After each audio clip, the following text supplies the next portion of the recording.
Hello friends, welcome to నా style వంటకాలు. ఇవాల్టి రెసిపీలో వచ్చేసి కొబ్బరి పచ్చడి చాలా టేస్టీగా అండ్ సింపుల్గా ఎలా ప్రిపేర్ చేసుకోవాలో చూద్దాం ఫ్రెండ్స్. ఇలా కొబ్బరి పచ్చడి చేసుకుంటే అన్నంలోకైనా టిఫిన్స్లోకైనా సూపర్ టేస్టీగా ఉంటుంది. ముందుగా స్టవ్ పై ఒక కడాయి పెట్టేసుకొని దాంట్లోకి 2 టేబుల్ స్పూన్ ఆయిల్ వేసుకోవాలి. ఆయిల్ హీట్ అయిన తర్వాత ఇప్పుడు దీంట్లోకి ఒక 10-15 ఎండుమిర్చిని ఇలా కట్ చేసుకొని వేసుకోవాలన్నమాట. మధ్యలోకి చుంచుకొని వేసుకోవాలి. గింజలు కూడా వేసుకోవాలి.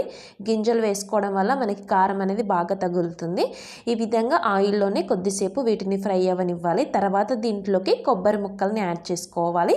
ఇక్కడ నేను ఒక కొబ్బరికాయతోటి ప్రిపేర్ చేస్తున్నాను అనమాట. 2 ముక్కలతోటి వాటిని సన్నగా ఇలా కట్ చేసేసుకొని ఈ ముక్కల్ని కూడా దీంట్లోకి వేసేసుకోవాలి. అలా వేసేసుకున్న తర్వాత ఇప్పుడు దీంట్లోకి ఒక చిన్న నిమ్మకాయ సైజ్ అంతా చింతపండుని యాడ్ చేసుకోవాలి.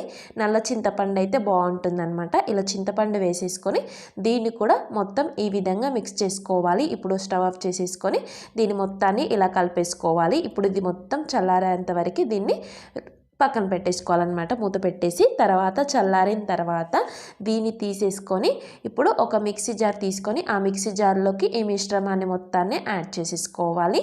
ఈ కొబ్బరి పచ్చడి అనేది టిఫిన్లోకి సూపర్ టేస్టీగా ఉంటుందన్నమాట. అదేవిధంగా వేడి అన్నంలో కూడా అంతే బాగుంటుంది. చాలా టేస్టీగా ఉంటుంది.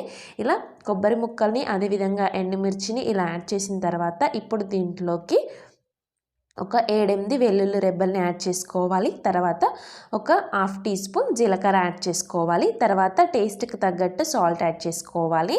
ఇప్పుడు ఇవన్నీ వేసేసుకొని దీనిపై మూత పెట్టేసుకొని దీన్ని చక్కగా మిక్సీ పట్టేసుకోవాలి. ఈ విధంగా వచ్చేంత వరకు దీన్ని మిక్సీ పట్టుకోవాలన్నమాట. కొన్ని పల్స్ని ఈ విధంగా తిప్పుకుంటే మనకి ఈ విధంగా వచ్చేస్తుంది. ఇప్పుడు మొత్తం ఒక్కసారి కలిపేసుకొని ఇప్పుడు దీంట్లోకి మీకు ఎంతైతే లూజ్ కావాలో అంత వాటర్ వేసుకుంటే సరిపోతుంది. మరీ ఎక్కువగా లూజ్ కాకుండా మరీ ఎక్కువ గట్టిగా కాకుండా ఈ విధంగా ఉంటే సరిపోతుందన్నమాట. ఇక్కడ నేను ఒక చిన్న గ్లాస్ తోటి సగం వరకు వాటర్ వేసాను. వాటర్ వేసేసి మళ్ళీ దీన్ని మిక్సీ పట్టేసుకోవాలి. ఫైనల్గా మనకి ఈ విధంగా కొబ్బరి పచ్చడి అనేది వస్తుందన్నమాట. చూసారు కదా, ఇలా ఉంటే సరిపోతుంది. ఇప్పుడు మీకు ఇంకా కొంచెం లూజ్ కావాలంటే ఇంకా కొన్ని వాటర్ యాడ్ చేసుకోవచ్చు.